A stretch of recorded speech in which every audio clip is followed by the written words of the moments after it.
Support and resistance ரொம்ப ஸ்ட்ராங்காக இருந்தாலும் கன்ஃபர்மேஷன் இல்லாமல் என்ட்ரி எடுத்தோம்னா லாஸ் கன்ஃபார்மாக நடக்கும். இந்த ஒரு மிஸ்டேக்கை தான் மெஜாரிட்டி ட்ரேடர்ஸ் டெய்லி பண்ணிகிட்ருக்காங்க. பிகினர்ஸ் ரொம்ப பேர் சப்போர்ட் அண்ட் ரெசிஸ்டன்ஸ் கரெக்டாக தான் ட்ரா பண்ணுறீங்க. ஆனால் ப்ரைஸு லெவலை டச் பண்ண உடனே கேண்டில் பிஹேவியரை பார்க்காம எந்த ஒரு செகண்ட் தாட்டுமே இல்லாமல் என்ட்ரி எடுத்துடுறீங்க. லெவல் கரெக்டாக இருந்தாலும் டைமிங் ராங்காக இருந்தால் ரிசல்ட்டும் ராங்காக தான் வரும். ட்ரேட் என்டர் பண்ணுறதுக்கு என்ட்ரி கன்ஃபர்மேஷன் ரொம்ப இம்பார்ட்டண்ட். என்ட்ரி கன்ஃபர்மேஷன்னா இண்டிகேட்டர் இல்லை, ப்ரைஸ் ஆக்ஷன் தான் ரியல் கன்ஃபர்மேஷன். ஒரு சப்போர்ட் லெவலில் பை என்ட்ரி எடுக்கிறதுக்கு ப்ரைஸு அந்த ஜோனை டச் பண்ணக்கப்புறம் ரிஜெக்ஷன் வருதா அப்படிங்கிறத செக் பண்ணணும்.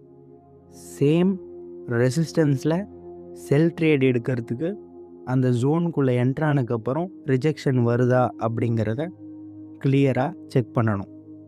கன்ஃபர்மேஷன் வந்தால் தான் என்ட்ரி கான்ஃபிடெண்ட்டாக எடுக்கணும். இப்போது இந்த சார்ட்டில் பாருங்கள், ப்ரைஸ் சப்போர்ட்டுக்கு வந்தது, ஆனால் கன்ஃபர்மேஷன் இல்லை. ஸோ நான் என்ட்ரி எடுக்காமல் வெயிட் பண்ணிகிட்ருக்கேன்.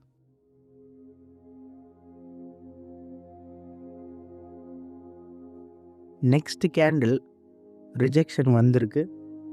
இப்போ தான் என்ட்ரிக்கு கிளாரிட்டி கிடச்சிருக்கு. அதனால் நான் இங்கே என்ட்ரி எடுத்திருக்கேன். இந்த இடத்துல நான் வெயிட் பண்ணது தான் பேஷன்ஸ். பேஷன்ஸ் ரொம்ப சிம்பிளான வேர்டு தான், ஆனால் ரியல் ட்ரேடிங்கில் இது ரொம்ப பவர்ஃபுல்லான ஒரு ஸ்கில். மார்க்கெட் நமக்கு டெய்லி ஆப்பர்ச்சுனிட்டி தரும், ஆனால் நம்ம ரெடியாக இருந்தால் தான் அந்த ஆப்பர்ச்சுனிட்டியை கிராப் பண்ணி நம்மளால் அதை ப்ராஃபிட்டபிள் ட்ரேடாக மாற்ற முடியும். வெயிட் பண்ணுறது வீக்னஸ் கிடையாது, வெயிட் பண்ணுறது தான் ப்ரொஃபஷ்னல் ட்ரேடர்ஸோட ஸ்ட்ரென்த்து. பேஷன்ஸ் இருந்தால் தான் என்ட்ரிக்கு ஒரு கிளாரிட்டி வரும், கிளாரிட்டி இருந்தால் கான்ஃபிடென்ஸ் வரும், கான்ஃபிடென்ஸ் இருந்தால் ரிசல்ட்ஸ் கரெக்டாக வரும். ரூல்ஸ் ரொம்ப சிம்பிள். ஸ்ட்ராங் லெவல் இருந்தாலும் கன்ஃபர்மேஷன் இல்லாமல் என்ட்ரி எடுக்கக்கூடாது.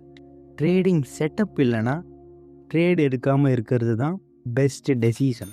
ட்ரேடிங்கில் சக்ஸஸ்னால் நிறைய ட்ரேட்ஸ் எடுக்கிறது கிடையாது, கரெக்டான ட்ரேடை வெயிட் பண்ணி எடுக்கிறது தான். நெக்ஸ்ட் வீடியோவில் பிரேக் அவுட் அண்ட் ஃபேக் அவுட்டை டீட்டெயிலாக பார்ப்போம்.